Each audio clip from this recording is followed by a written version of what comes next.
'Cause nobody does it like you. I like the way that you move.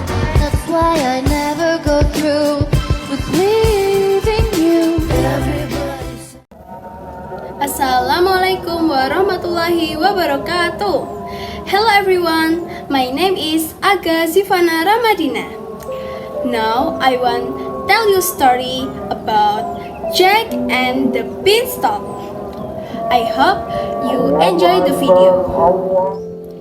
Once upon a time, there lived a poor widow and her son Jack. They lived in a small cottage in the countryside. And they were so poor that sometimes they had nothing to eat but a crust of bread and some milk when there was milk. One day, the milk ran out. Their only cow, Milky White, had stopped giving milk. Jack's mother sighed and said sadly, "Jack, we have no choice. You must take Milky White to the market and sell her. Try to get a good price." Jack didn't want to sell the cow. She was his friend, but he nodded and set off toward the market. On the way, Jack met a curious old man. He wore a long green coat and a hat with a feather. "Good morning, young lad," the man said cheerfully. "Where are you going with that fine cow?" "To the market. She doesn't give milk anymore, so I'm going to sell her." The old man smiled. "Well, I have something even better than money," he said. "I'll give you these magic beans exchange it for your cow. Plant them and you'll see wonders and get rich." Jack blinked. "Magic beans and rich?" The man nodded. "Yes, magic. One night they'll grow right up to the sky." Jack hesitated. He knew his mother wouldn't be happy, but magic beans may be able to help his life even more. "Deal," said Jack, and he handed over the cow in exchange for 5 small, colorful beans. Jack ran home. "Mother, look what I got for Milky White. Magic beans!" His mother stared at the beans. "Magic beans? Jack, you traded our cow for beans?" She was so angry that she tossed the beans out the window and sent Jack to bed without dinner. At night, Jack fell asleep. The next morning, Jack woke up and surprised saw a giant beanstalk grow high through the clouds. Whoa! The man was right. Without thinking twice, Jack started to climbed up, up he went. At the very top, Jack found a strange land above the clouds. There stood a huge castle. Jack walked to the castle and knocked on the giant door. Knock, knock. A giant woman opened it. "Goodness," she said. "You're just a poor human. What are you doing up here?" "I'm hungry," said Jack.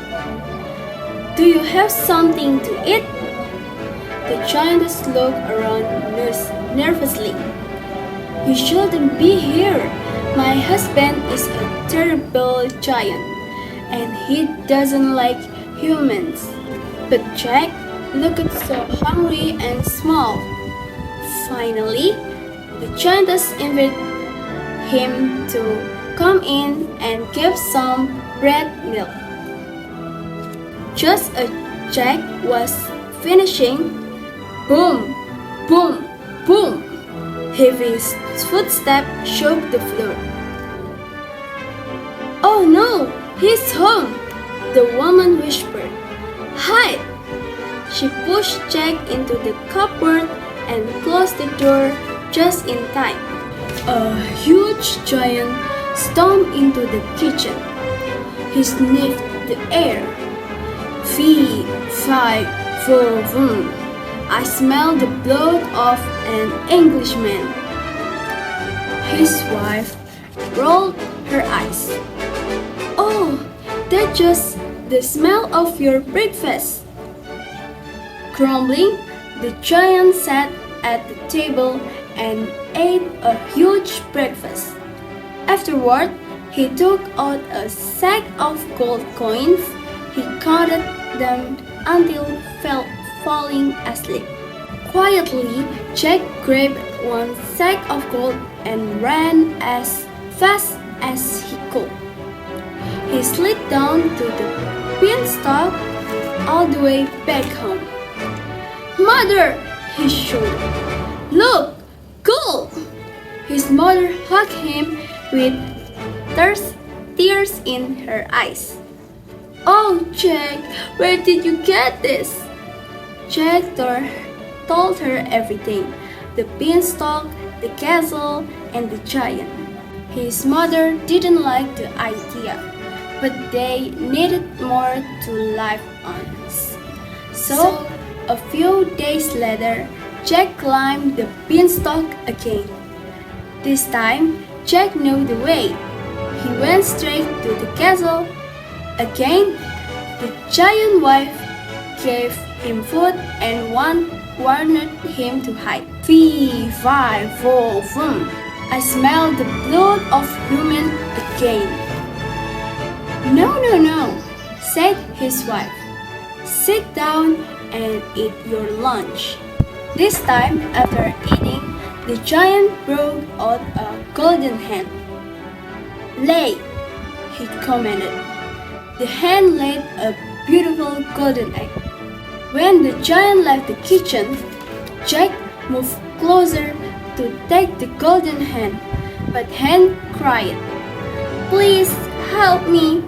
The giant forces me to lay eggs every day," said hen. "Let's go! You can come stay with me and my mother." Jack returned to home with golden hen. Now, Jack and his mother were now rich. But one final time, Jack heard music playing was coming from castle. With curiosity, he climbed the beanstalk and saw the giant say to magic harp, "Play me a lullaby now." He waited for the giant to fall asleep after hearing the song, and this time to stole a magical harp. When Jack picked it up, the harp speaks. "Please take me out. I'm tired of singing a song every night from him." "All right, you can stay with me safely," they spoke in low voice. Jack grabbed the harp and ran off. But as soon as the music stopped, the giant woke up and saw Jack running. The giant chased Jack all the way to the beanstalk. Jack climbed down as fast as he could, and the giant followed. "Mother, get the eggs!" Jack shouted. When he reached the ground, Jack grabbed the eggs and chopped the beanstalk with all his strength. Chop, chop, chop! The beanstalk shook. The giant quickly climbed back to the top, returned to his castle, and never to be seen again. The beanstalk fell with a rustle and a thud. From that day on, Jack and his mother lived happily. But most of all, they had each other, and Jack had learned to be brave, clever, and maybe just a little more careful. The moral of the story: Courage in taking opportunities can lead to great rewards, but they must be balanced with wisdom and responsibility. That's all from my story about Jack and the Beanstalk. Thank you for listening. Wassalamualaikum warahmatullahi wabarakatuh. Bye bye.